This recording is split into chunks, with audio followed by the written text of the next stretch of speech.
Remember the fun days when the release of an upcoming iPhone was predictable and exciting at the same time? Remember how Apple was once consistent with its popular product lineup, the iPhone? Let me quickly brief you about it.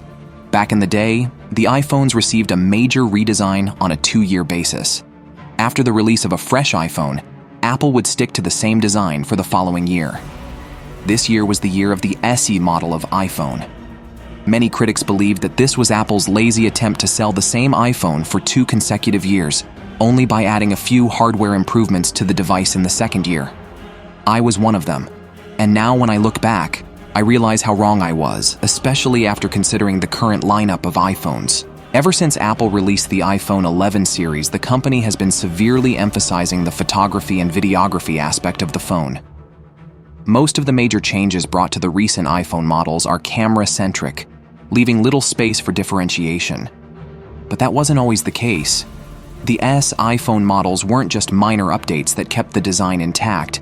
In fact, these S models were the pioneers of the groundbreaking features that made the iPhone unique from all its competitors. The iPhone 4s introduced us to our pocket voice assistant, Siri. The iPhone 5s introduced us to Touch ID, a new way to unlock our iPhones using our biometric data. The iPhone 6s introduced us to a pressure-sensitive touch panel, the 3D Touch. The iPhone XS Max introduced us to a larger 6.7 OLED display variant. The iPhone 11s, well, that story always remained a work of fiction.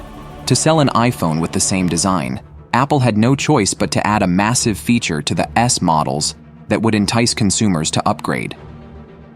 But sadly, iPhone X and XS Max were the last iPhones to receive that S suffix in their names. So why did Apple discontinue the SE series of iPhones when they were so popular among the fanboys? There are 2 main reasons why. Reason 1, messed up naming scheme. When Apple released the iPhone 6 and 6 Plus in 2014, people were thrilled to see larger iPhone models that matched shoulders with ever-growing Android smartphones. But little did anyone know that the iPhone 6 series was only a filler product for the time being, as Apple was working on a revolutionary, futuristic-looking iPhone, the iPhone X. Unfortunately, the iPhone X's development took longer than expected. Apple had initially planned to launch this phone as the iPhone 7. But the company failed to get the product ready in time. Hence, to fill in the space, Apple launched the iPhone 7, which was quite identical to the iPhone 6 and 6's design. To make it different, Apple added a capacitive home button and an extra telephoto lens in the Plus models, with the elimination of the headphone jack. The following year, 2017, marked the 10th anniversary of the iPhone. This year, Apple had 2 distinctly designed smartphones ready: the upgraded successors of the iPhone 7 lineup and the modernized iPhone X. To make the anniversary year special, Apple decided to launch the iPhone X instead of just the 7s. And since the iPhone X had an appealing redesign with the facial unlocking feature, Apple further decided to charge a premium price for it. It was the first time that iPhones got a tremendous price hike. Now, in order to attract the masses who were familiar with the old pricing, Apple launched another phone alongside the iPhone X. This product was highly identical to the iPhone 7. But if Apple had called it the iPhone 7s and sold it beside an iPhone X, the production of it would have been a disaster for the company. That's how we got the controversial iPhone 8. Despite its low appeal, the iPhone 8 units somehow managed to sell, but not as much as Apple expected them to. Therefore, in the following year, 2018, Apple took a decision to skip the 8 series and solely focus on the bezel-less iPhones.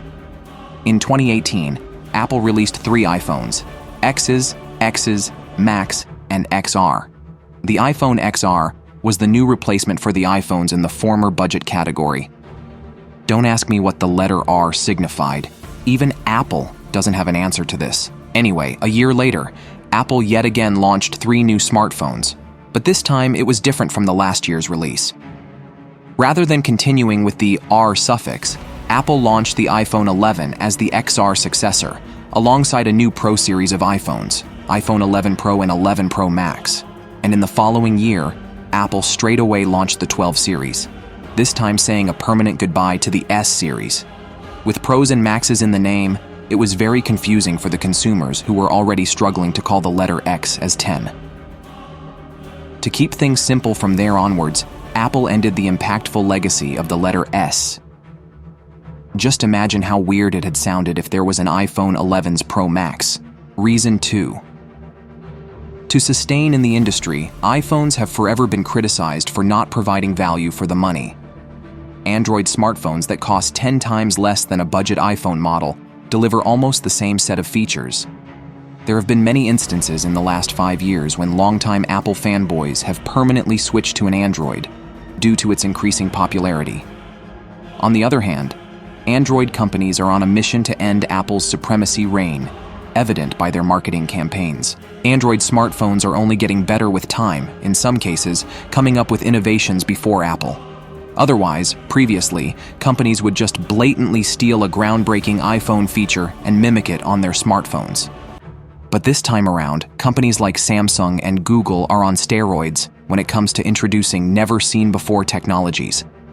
In the world of Android, a consumer has many smartphone options to choose from: a foldable smartphone, a tablet-sized smartphone, or a smartphone with a built-in stylus. Sadly, for iPhone users, there's not much to pick from apart from the budget and Pro models. Therefore, it's foolish to continue the S series in a technologically competitive era and waste another year with the risk of audience migration. Although Apple is pretty much doing the same thing without the S suffix. Take the standard iPhone 12, 13, and 14 as an example. Apart from camera readjustments and additions, there is hardly anything to speak about. Surely, there's satellite connectivity and crash detection, but I doubt if most people will ever benefit from it, and neither do I want them to. Despite Apple moving with the pace of a turtle, adding a succeeding number with each new release is benefiting the company with its sales. Moreover, this gives Apple room to add major changes to the Pro models while keeping the standard ones intact. In my opinion, I'm satisfied with the current naming scheme, as it at least gives me hope that next year, Apple might come up with something exciting without being restricted by the names. Anyway, the S series had a good run, from the iPhone 3GS to iPhone X's and X's Max. What do you think? Should Apple bring back the S models and stick to a fixed 2-year redesign cycle? Or continue with adding +1 to every annual release? An iPhone 14s? More like an iPhone 14 no. If you enjoyed this story and want to be notified whenever I come up with a new one, subscribe to my YouTube channel.